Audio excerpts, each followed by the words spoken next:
tahu acuge tapi mundikie kama ka acu laye persen maya কিন্তু বেতন message না ভাইয়া যদি 340 টাকা না পাইতে মাইছে হ্যাঁ মাইয়া জেরক্স মাইয়া ন অরিজিনাল মাইয়া ন কথা মাইয়া হ্যাঁ পাতারবাড়ি কেন্দ্রে নিয়ে এবং ব্লক কমিটির পক্ষ থেকে প্রথমত বলেছেন। নমস্কার, খুলমকা সালাম। আজ মাতারবাড়ি বিধানসভার অন্তর্গত দাতারামের থলিবাড়িতে আমাদের একটা মাস গ্যাদারিং সভা ছিল। ওই সভাতে আমাদের এখানে উপস্থিত ছিলেন আমাদের টিটিএডিসির মাননীয় ইএম ডলিরিয়াং মহোদয়া এবং এখানে উপস্থিত ছিলেন আমাদের মাতারবাড়ি বিধানসভার সমস্ত ব্লক ডিস্ট্রিক্ট লেভেলের লিডার্সগণ।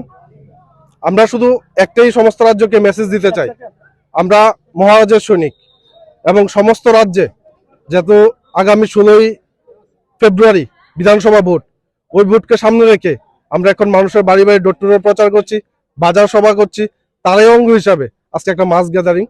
তো ওই গ্যাদারিংয়ে আমরা জনগণের মধ্যে যে স্বতঃস্ফূর্ততা দেখতে পেয়েছি, সেই স্বতঃস্ফূর্ততা দেখে আমরা একটা জিনিস নিশ্চিত যে এই রাজ্যে বর্তমান যে জোট সরকার চলছে, এই জোট সরকারের আমলে যেমন কোনো কাজকর্ম ঠিকভাবে হয়নি, তেমনি বিগত বামফ্রন্টের আমলেও এই এলাকার মানুষের দুঃখ দুর্দশার তেমন কোনো উন্নতি ছিল না।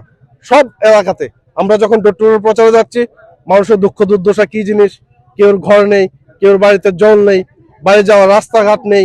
এই এলাকারই বিগত 25 বছর এখানে কমিউনিস্ট শাসন ছিল, বর্তমানে জোট সরকার, বর্তমানে এখানে বিজেপির এমএলএ আছে, কেউ কোনো সাধারণ মানুষের কথা চিন্তা করে। সবাই মহারাজের আদর্শকে বিশ্বাস করে আমাদের পতাকা তলে সামিল হন। এবং আজকে এই সাংবাদিক ভাইদের উদ্দেশ্যে একটা কথাই বলবো, কিছুদিন আগে বিজেপির এক বিধায়ক, আপনারা দেখেছেন কিভাবে সাংবাদিক ভাইদের আক্রমণ করলো, ব্যক্তিগত আক্রমণ করলো সাংবাদিক ভাইদের। ওরা কি আমি কিছু বলতে চাই না, তো ওনার বিরুদ্ধে একটা ধিক্কার জানাই। সাংবাদিক ভাইয়েরা সমাজের আয়না, সমাজ কিভাবে সঠিক দিশাতে যাবে। কোন বিধায়ক বলেছে বা কি বলেছে?